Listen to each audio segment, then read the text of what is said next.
I'm sending smoke signals, Tonto style.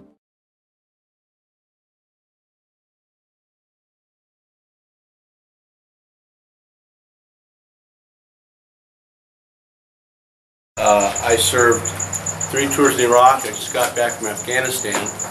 My last tour in Iraq, I met my son there. He and I were in Iraq at the same time. So that's a hell of a note when you know you're there fighting whatever you're fighting for. And don't get me wrong, there's a lot of great things going on. I think our military is the best, bar none.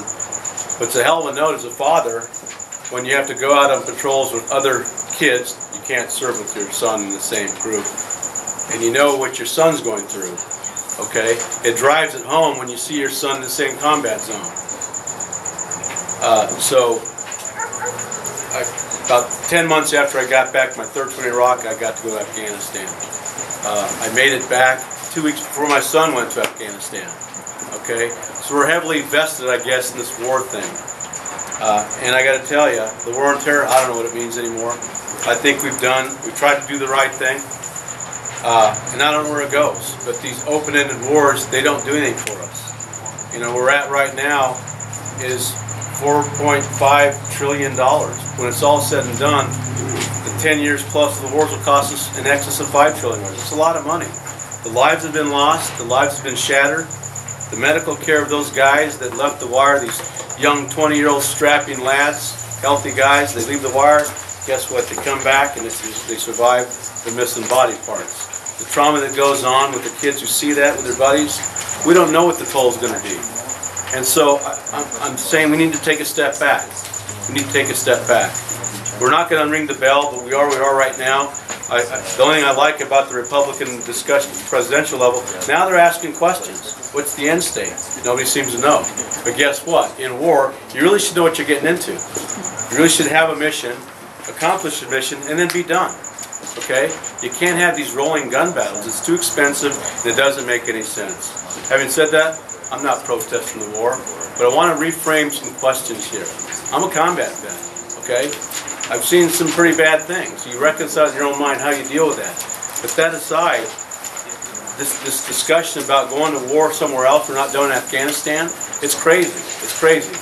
And so kind of getting off that thing right now, when I come back to this place, what I think in terms of Iraq and Afghanistan, what they have in common, yeah, they're both Muslim nations, but guess what? The way they practice religion isn't the same. So you can't even say that. They're not both Arabs. One's Central Asian, one's Arab, okay?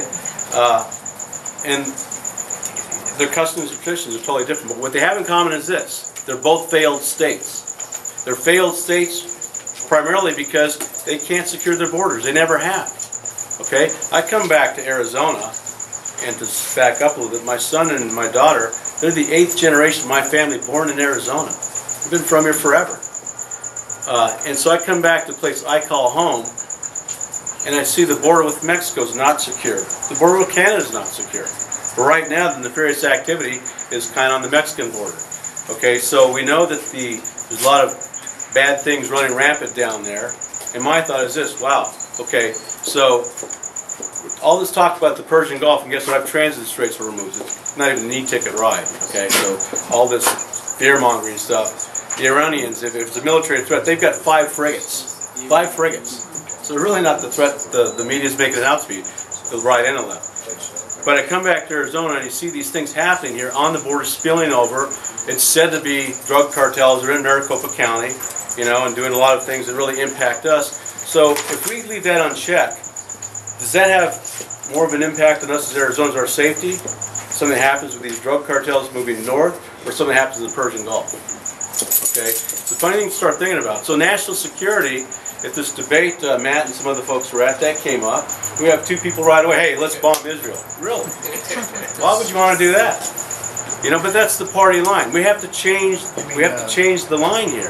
This doesn't make sense. It's not, well, we don't need any deeper than that. I mean, national security, in my mind, means let's treat people with respect. Let's do what we need to do to secure our own border, and then get down the road. Right now, we do over $1 billion in trade with Mexico. Arizona, Mexico, $1 billion in trade. If we help them with their problem that is impacting us anyway, and they don't become a failed state, what happens to business down there? Commerce goes up. Illegal immigration goes down. Trade goes up.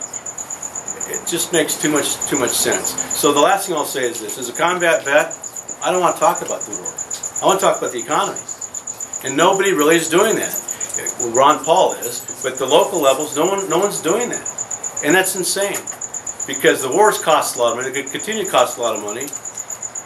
But the irony is this: we're going broke, and nobody seems to make that the biggest issue. There's a lot of important social issues, you know, traditional marriage, okay, pro-life, you know, pro-choice. All those things are important, okay? But I like what Ron Paul says. He don't want to get in anybody's bedroom or to get in their business. But that aside, if we don't deal with the solvency issue, none of that's really going to matter, is it? And so, one of the reasons I got in the race, we got in late. You know, Vernon Parker just jumped in. He's not stopped running since he lost to Ben Quayle 2 years ago. And there's a few other people running. That's okay. We're in it for the right reasons. The war is with us, and it's got to end sometime. But I want to start reframing the issues, reprioritizing the discussion, and really it's got to be the economy. One last thing. This district is a pretty wacky district. It's Ahwatukee, Chandler to McQueen, and it goes downtown Mesa. It's a gerrymandered district. The northwestern anchor point of this district is Northern and I-17. Okay, kind of crazy. But so what we did on the economy, we looked at the unemployment. Okay, that's 8.2, 8.3. Okay, it's kind of a national number, but that's not the whole story. The whole story is this: 8.3. Okay, that's unemployed. Underemployed, it's another number. Those that stopped looking, you add those three things together, they're all real. It's 14.5%. No one's talking about that. And so again, I think the debate needs to be framed, and maybe the best we do is locally reframe it. It's the economy. It's the economy. We're going to start and end with the economy. From there, we'll have to talk about national security. We have a little bit different view of national security than some of my colleagues up there. That's okay. I've been there, they haven't. And then congressional reform. And so, again, I'm a term limits guy. I don't need a job. I'm a commander in the Navy. I'm a dad. I don't need another title. And I'm not looking for a job for life either. But I'm really trying to reframe this argument. I really enjoy and respect the enthusiasm that Ron Paul folks have. I was at the state convention. It was a travesty, you know. And me as a combat vet, that fires me up because this isn't the way it should be. It isn't the way it should be. So if you all want to help out, that's great. I'm happy to be here. I don't want to take any more of your time. Great speakers, a lot of great things to say, and I just wish you all the best of luck, and we're charging. Thank you.